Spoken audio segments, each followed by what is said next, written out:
പ്രീത നാടകത്തിൽ പാടിയിട്ടില്ലേ? നാടകത്തിൽ പാടി. ഇപ്പോഴും പാടുന്നുണ്ടോ? ഇപ്പൊ നാടകഗാനം നാടകം പാടിയിട്ട് കുറേയായി.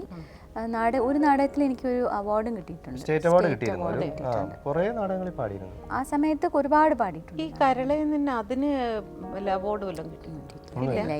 നല്ല പാട്ടായിരുന്നു അല്ലേ? നല്ല ഹിറ്റ് സോങ്ങും ആയിരുന്നു, എല്ലാവർക്കും ഇഷ്ടമാണ്. ആ ദാസേട്ടന് ആ വർഷം 10 പാട്ടുകൾ.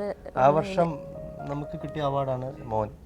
മോനെ പ്രഗ്നന്റ് ആയിരുന്നപ്പോഴാണ് 6 months ആയിരുന്നപ്പോഴാണ് പോയി പാടിയത്. അത് അങ്ങനെ 2000-ലെ അവാർഡ് അത് എന്നും പറയാം. പിന്നെ മോനിപ്പോ എത്ര വയസ്സായി? മോന് 13 വയസ്സ്. പാട്ടൊക്കെ ഉണ്ടോ?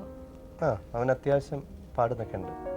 പാടുന്നെന്ന് പറഞ്ഞാൽ നമ്മളെ പോലും അത്ഭുതപ്പെടുത്തുന്ന രീതിയിലൊക്കെ പുള്ളി അവിടെ ഇവിടെ ഇരുന്ന് പാടുന്നേക്കാം. നമ്മളത് മൈൻഡ് ചെയ്യാറില്ല. കാര്യം പുള്ളി ചോദിച്ചു തുടങ്ങിയിട്ടുണ്ട്. ഇപ്പം ഓരോ സ്ഥലത്തേക്ക് ഇപ്പം എന്നെ ഒന്നിങ്ങനെ ബാഗിൽ നിന്ന് ഇവന്റിനൊക്കെ ചില ഇവന്റുകൾക്കൊക്കെ പുറത്തൊക്കെ പോകുമ്പോൾ ദുബായിലൊക്കെ പോകുമ്പോൾ പുള്ളിയും വരും ഫ്രീ ആണെങ്കിൽ. അപ്പം നമ്മളിങ്ങനെ സൈഡ് ഞാൻ കൂടെ ഒരു പാട്ട് ഇതിൻ്റെ മറ്റേ പാട്ട് എനിക്കറിയാം. അപ്പം അടുത്ത് ഇവർ നമ്മൾ ഒരിക്കലും മെയിൻ 2 സിംഗേഴ്സ് എന്ന് ചോദിക്കാം. അപ്പം പിന്നെ നമുക്ക് മറ്റേത് പാടിയാലോ? അപ്പോൾ അതെനിക്ക് അറിഞ്ഞുകൂടാ കേട്ടാന്ന് പറയുമ്പോൾ എനിക്കറിയാവുന്ന പുള്ളി ഇപ്പുറത്ത് നിന്ന്. അപ്പോൾ ഇങ്ങനെയൊക്കെയുള്ള ചില സംഭവങ്ങളുണ്ടപ്പോൾ എനിക്ക് മനസ്സിൽ ചാട്ടം ഉണ്ടാവും. അതുകൊണ്ട് കുറച്ചൊന്ന് പഠിച്ചൊക്കെ ഒന്ന് അതിന് അങ്ങനെയുള്ള ഒരു ഡെഡിക്കേഷൻ ഒന്നും, അതിപ്പം എൻ്റെ മോനല്ലേന്ന് ചിലപ്പോൾ പറയുമായിരിക്കും. ഞാൻ അങ്ങനെ ക്ലാസിക്കൽ പഠിക്കാനൊന്നും അങ്ങനെ ആഗ്രഹിക്കുന്നത് അല്ല. പുള്ളി ആഗ്രഹിക്കുന്ന കടുകൊന്നും അല്ല. അയ്യോ, പുള്ളി സമുദ്രമാണ്. പുള്ളി എത്രത്തോളം ആഗ്രഹിക്കുന്നുണ്ട്. സിനിമയിൽ അഭിനയിക്കണം, ഇതൊക്കെയാണ് ഒരെണ്ണത്തിൽ ഒരു പടത്തിൽ. ഒരു ഫിലിമിൽ ആക്ട് ചെയ്തിരുന്നു. അത് വളരെ അവിചാരിതമായിട്ട് ലാലേട്ടൻ്റെ ഷോയുടെ റിഹേഴ്സൽ നടക്കുമ്പോൾ എൻ്റെ കൂടെ ക്ലാസ് കഴിഞ്ഞ് പുള്ളി നേരത്തെ ലാലേട്ടനെ കാണാൻ വന്ന് അവിടെ ഇരിക്കുന്നുണ്ടായിരുന്നു. അപ്പോൾ അങ്ങനെ ആൻറ്റോ ജോസഫ് കണ്ടു ഇങ്ങനെ ഇവനെ. അപ്പോൾ അന്നേരം രൗദ്രം എന്ന് പറഞ്ഞ സിനിമ തുടങ്ങുമായിരുന്നു. അപ്പോൾ അങ്ങനെ മോനെ കണ്ടിട്ട് അപ്പോൾ എൻ്റെ മോനാണെന്നൊന്നും അറിഞ്ഞില്ല.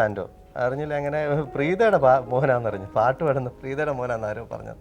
അങ്ങനെ അന്വേഷിച്ച് പിടിച്ച് വന്ന് അങ്ങനെ അഭിനയിച്ചു. അതിനകത്ത് മമ്മൂക്കയുടെ മോനായിട്ട് കുറച്ചേ ഉള്ളൂ ചേച്ചി. അതിനിപ്പം ആക്ടിങ്ങിൻ്റെ ഒരു ടേസ്റ്റ് ഉണ്ടോ എന്ന് ചോദിച്ചാൽ കുട്ടികൾ എപ്പോഴും പറഞ്ഞു കൊടുക്കണം, റീപ്രൊഡ്യൂസ് ചെയ്യുക, അതൊക്കെ അവൻ ഓക്കെ ആയിട്ട് കറക്റ്റായിട്ട് ചെയ്തു.